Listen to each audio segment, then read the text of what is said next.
If you've been following the podcast for a while, you'll know that a little while back, I announced I was talking to investors about my startup AI Box. We ended up getting such a huge influx of people talking to us that we kind of changed our strategy regarding fundraising, and we have a really exciting announcement coming soon. But if you were an investor that had previously reached out to me and jumped on a call, make sure to reach out again. I have some really exciting news to give to you, or if you're an investor today looking to invest in an absolutely groundbreaking AI startup, I'm going to leave my email, jaden@aibox.ai, in the description, and I'll give you the inside scoop. Today on the podcast, we're going to be talking about an AI app that has just gone completely viral and has went to the #1 place on the Apple App Store, and it is called EPIK. So on the podcast, we're going to be diving into what they're doing, why it's gone viral, and breaking down a little bit of their success. So without further ado, let's dive into it.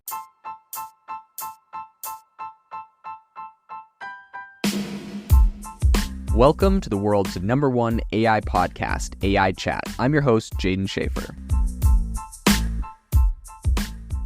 Have you ever wanted to start your own podcast? I record and publish podcasts on a platform called Spotify for Podcasters, and I absolutely love it. Essentially, you can upload from your phone or computer, and it distributes to every platform that plays podcasts. They support video podcasts, and you can make money on the platform with ads or even podcast subscriptions, something that has made my life so much easier as a podcaster. So if you're interested, I highly recommend you give it a try. You can download the Spotify for Podcast app, or go to spotify.com/podcasters to get started on your podcast today. So the big headline here is that EPIK, which is an AI image generator, is going absolutely viral right now. And it's essentially for this feature that people are obsessed with, they like, which is it creates nostalgic AI yearbook photos. So I think really kind of riding on the viral wave that has captivated the world with this whole image generator, right? We had one last December that kind of went viral for the same thing, or for, AI generated images. This is kind of a new angle on this, but EPIK is an innovative AI photo editing application, and it's leading the nostalgia train right now. Essentially, they're embracing a 90s inspired theme, and it offers users a kind of funny yearbook photo templates. They have a bunch of different options there, but essentially within moments, EPIK takes you back in time, recreates your yearbook looks from your golden era. It's kind of funny too when you have these kind of things, because I think it is really nostalgic for a lot of people. But at the same time, maybe a lot of kids nowadays think it would be funny to see what they look like back then as well. So it kind of appeals to everyone. This is actually originating from South Korea's Snow Corporation. It's a subsidiary of Naver, but EPIK is essentially another new little startup this company has. It also kind of gives you this whole AI profile app. So they have a whole bunch of influencers globally who have kind of, I think, helped EPIK to rise so fast in the ranks here. All of them are kind of showing off their AI generated photos, and I think they're pretty effectively doing a pretty good social media trend campaign. I've seen a bunch of people in my own circles posting on social media what their yearbook photos are, so it's kind of funny. And really, I think the reason these apps are so successful, right? Like getting to the top of Apple becoming #1, you're passing out a lot of people, right? You're passing out Facebook and Instagram and TikTok and like all these other kind of viral apps. And the reason that these ones are so successful and are able to do that is because really they're kind of like appealing to people's like a viral impact, where people see these photos that make them look good, right? That's the first thing, is these photos are going to make you look better or look good, and then you're going to want to share them because everyone wants to share when they look good, and it's kind of funny and quirky, and like, I don't know, it encapsulates that whole social aspect, which I think not a lot of, it's been kind of hard to do the network effect and to do the organic growth. It reminds me a lot of the businesses, these like quiz businesses that popped up. Some of them are made multi-million dollars, but it's like, what kind of dog are you? Like, what Hogwarts team are you in? Like when Facebook first came out, there was so many of these like silly quizzes, and people would share them because they thought it was like, it kind of like played to their vanity in a way, like, look, I'm this or that, and it kind of makes you feel good. Anything that makes a consumer feel good or special about themselves. Of course, we know this: makeup, perfume, clothing, everything we buy really is to try to make ourselves feel better about ourselves. I think in a large way, that's just kind of the psychology of buying. But I think that these apps have kind of been able to capitalize on this in a way that not a lot of other products have, right? You get a bunch of photos that make you look cool and different. You're going to want to share them to show everyone. Also, it makes you feel good that you look good, right? So it's kind of I think the reason why they're being successful. So as of now, the US App Store sees EPIK as number one. Google Play I think, still has EPIK around spot number 37. And I've actually seen this play out. I have both, I have iOS and Android apps out there. And it's kind of interesting because they definitely are both a little bit different and they kind of appeal to different audiences. So yeah, it is interesting. I think in the United States, the App Store you're going to get a lot more of those kind of users, where Android is a little bit more international. So if it was, American influencers posting this and helping this thing go viral in America specifically, it's not going to necessarily translate to an international audience, which is where you're going to see perhaps more of the Google Play. Although this is probably geographic specific anyway, so maybe that's not super relevant, but there definitely is different audiences on the two platforms. And maybe that is like there's in-app purchases or something in order to unlock some of this stuff on there, and iOS is a lot more likely to actually pay for stuff than Google Play. So that's just my own insights, what I've seen with my apps. I definitely have a lot more people subscribing and actually paying money on Apple versus Google. So Apptopia's recent market analysis reveals that EPIK's journey since August 2021, that's when it first came out, has 92 million installs globally and I think 4.7 million downloads in the US. So essentially, they've kind of traced back EPIK's initial traction to September 19th, which was followed by a significant leap just 10 days later. So on the other hand, Data.ai suggests slightly lower figures, 82 million lifetime downloads, around $7 million on iOS alone. Now, all of these apps, and when you get these kind of like they have X million downloads or X million amount of money that they've made, it's not exact. A lot of them are like kind of estimating. Now, it's kind of really interesting how these companies get this data, and this is a whole nother thing, but I've looked into it a lot, right? Because I have apps and am looking for this kind of data, looking at doing competitive analysis. What I've come to the conclusion on that's kind of crazy is like essentially a lot of this data that's gathered where they're like, they have 82 million downloads. Okay, you know how they get this data? It's honestly like spyware.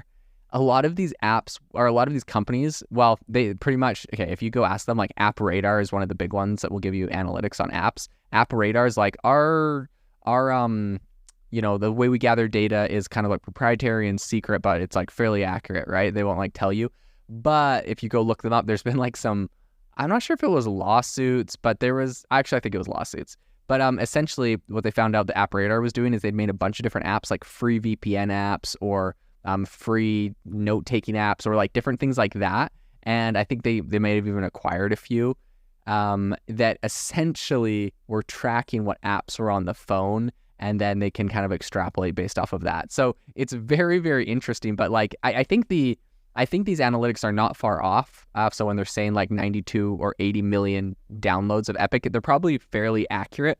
It's just kind of crazy to think that how they get that data is kind of like spyware on your phone that you probably didn't know. Some random app you downloaded is keeping track of like how many downloads are on and how much money you're spending on stuff. It's kind of crazy. In any case, India has the largest download numbers for EPIK right now. So the US has, I think it's like 6th place on it. But I think surprisingly, this is the first time that EPIK has hit the top overall apps in the US.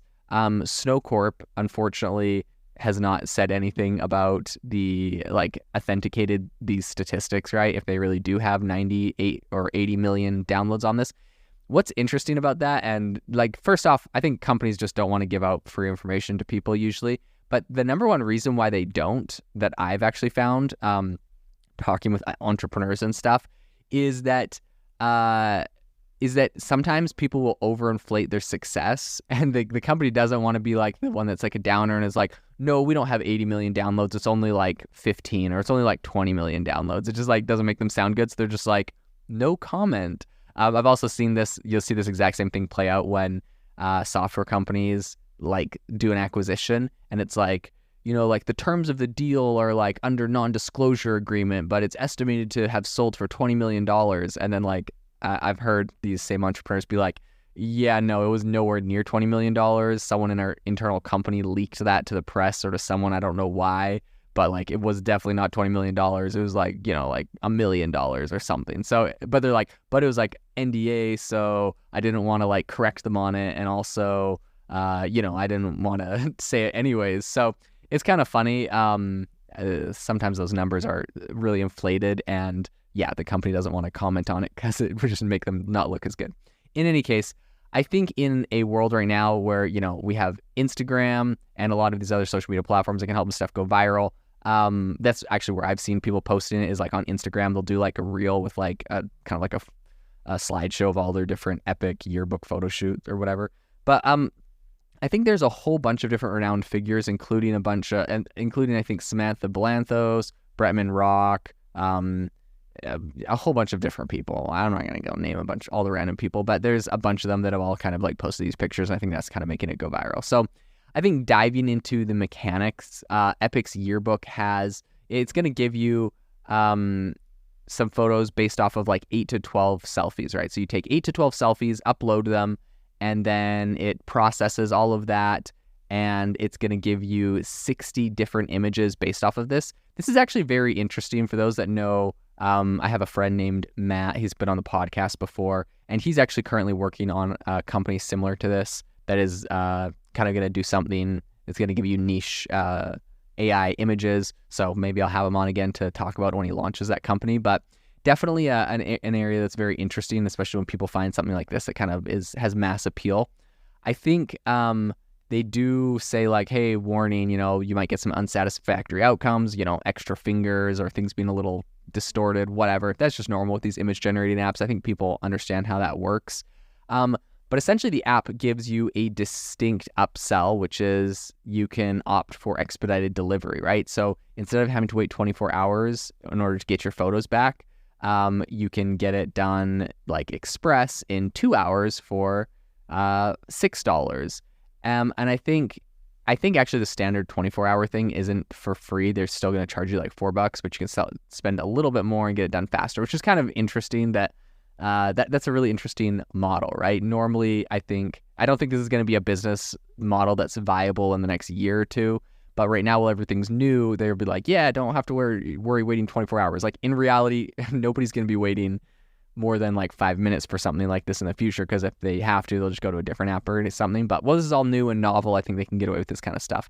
I think that right now the demand for EPIK is actually so high that a bunch of people are like posting on Twitter and stuff that they're getting a sold out notification when they open it up, saying that like due to like so many people joining, their servers are kind of overloaded. I think while they're kind of getting the limelight right now, I would say like just based off of other apps I've seen doing similar stuff, to be cautiously optimistic in this. A lot of other people like Lenza and Remini got a whole bunch of attention, had their AI driven features like push them all the way to the top of the charts, and then they kind of fizzled out a little bit afterwards.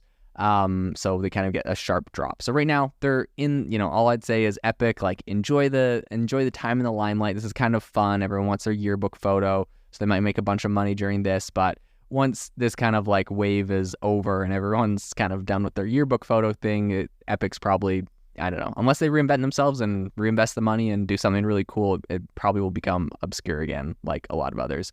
In any case, time will tell. I might be completely wrong on that, and I really do wish the team at EPIK like all the success in the world, as I do with Lenza and Remini and like all the others as well. But sometimes these viral things are come and go, and they have a little bit harder time making a solid business that sticks around for a long time, versus just being kind of like an exciting one-time thing that comes and goes. But in any case, I think it really definitely does show that people are still into all of this AI photo stuff. I think they're really into a lot of these AI features. The novelty has not worn off. Consumers are still evidently paying for this, downloading it, using it. So it's a lot of fun, and I think that we're going to continue seeing that trend. AI is going to proliferate into everything, and people really, really like this stuff. So definitely very, very interesting, and a story will continue to follow. This episode is brought to you by Shopify. That's the sound of switching your business to Shopify, the global commerce platform that supercharges your selling. Harness the best converting checkout and same intuitive features, trusted apps, and powerful analytics used by the world's leading brands. Stop leaving sales on the table. Discover why millions trust Shopify to build, grow, and run their business. Sign up today for your $1 per month trial period at shopify.com/tech23.